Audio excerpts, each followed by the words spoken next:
Assalamualaikum warahmatullahi wabarakatuh. Kami dari kelompok 2 mata kuliah penulisan naskah kehumasan yang mana diampu oleh Mbak Dini Safitri. Dan dalam kesempatan kali ini kami akan menjelaskan mengenai feature dalam naskah kehumasan.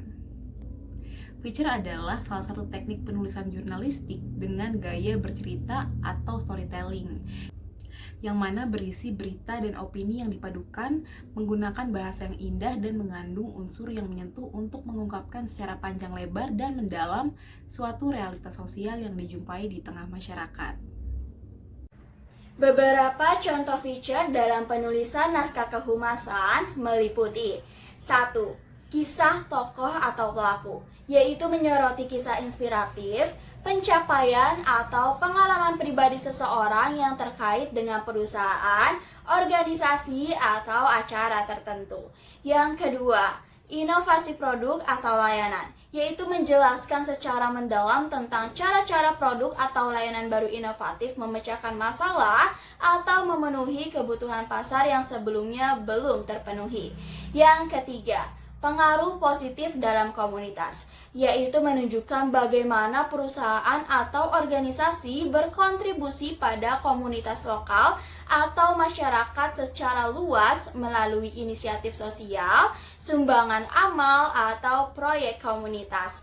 Yang keempat, keberhasilan proyek atau acara, mengulas proyek atau acara yang sukses dengan merinci tantangan yang dihadapi, strategi yang diimplementasikan, dan dampaknya pada target audiens.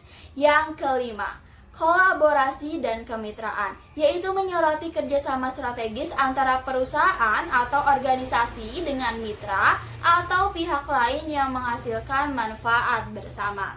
Yang keenam, sejarah atau kilas balik, mengangkat sejarah perusahaan atau peristiwa tertentu, mengilustrasikan perkembangan dari masa lalu hingga saat ini.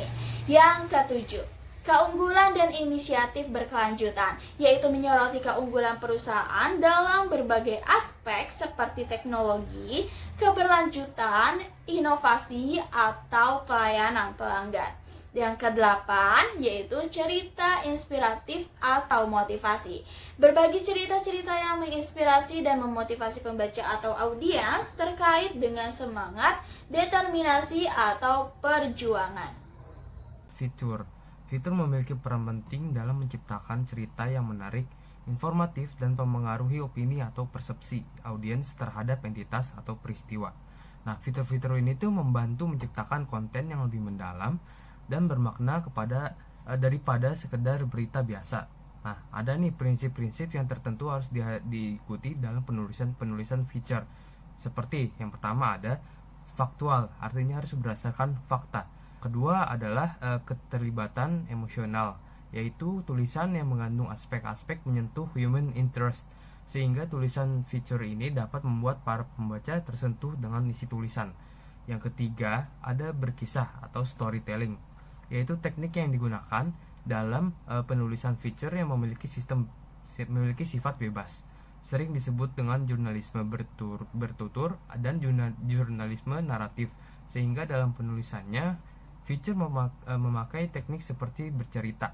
Yang keempat ada akurat, yang menjadi perhatian khusus dalam penulisan feature, sehingga tidak ada lagi kesalahan fakta dalam penyampaiannya dan bisa dijadikan rujukan yang dapat dipercaya oleh banyak orang yang membaca.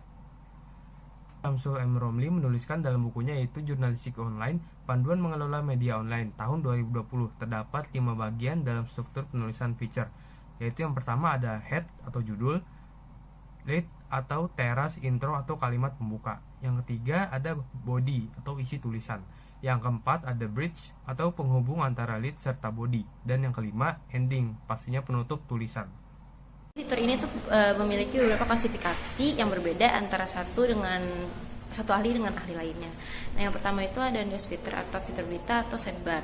Nah, fitur ini tuh biasanya berfungsi sebagai penjelasan tambahan dari berita yang udah pernah disiarkan sebelumnya. Biasanya itu menceritakan atau memberikan latar belakang dari suatu peristiwa yang sudah terjadi. Lalu yang kedua ada fitur human interest. Nah, di fitur ini biasanya menyentuh emosi para pembaca dan juga bisa menimbulkan hal-hal seperti keharuan, rasa simpati, gembira, kejengkelan, bahkan amarah. Lalu fitur yang ketiga itu fitur biografi. Fitur biografi ini berisi kisah hidup seseorang seperti tokoh orang yang berprestasi dan seseorang yang memiliki jiwa yang unik sehingga berita tersebut bisa nilai tinggi. Lalu yang keempat ada fitur profil. Nah, fitur ini berisi tentang suatu lembaga, organisasi atau perusahaan. Biasanya ini menceritakan kisah seseorang yang bisa disebut dengan fitur biografi. Nah, itu contohnya misalnya cerita tentang suatu lembaga yang menyebutkan bahwa lembaga tersebut membentuk komunitas untuk menjamin perlakuan yang lebih baik. Yang kelima ada fitur perjalanan, yaitu fitur yang menceritakan pengalaman berkesan dari perjalanan yang dilalui. Kemudian yang keenam ada fitur musiman, yaitu fitur tentang suatu peristiwa yang telah terjadi secara rutinitas. Yang ketujuh ada fitur tren, yaitu fitur yang menceritakan gaya hidup seseorang atau komunitas dalam jangka tertentu. Yang kedelapan ada fitur tips, yaitu fitur yang menjelaskan tentang bagaimana cara untuk melakukan sesuatu, mengatasi suatu masalah yang ada, atau cara mengerjakan sesuatu. Dan yang terakhir ada fitur ilmiah, yaitu fitur mengenai ilmu pengetahuan dan teknologi yang ditandai oleh kedalaman dari suatu pembahasan.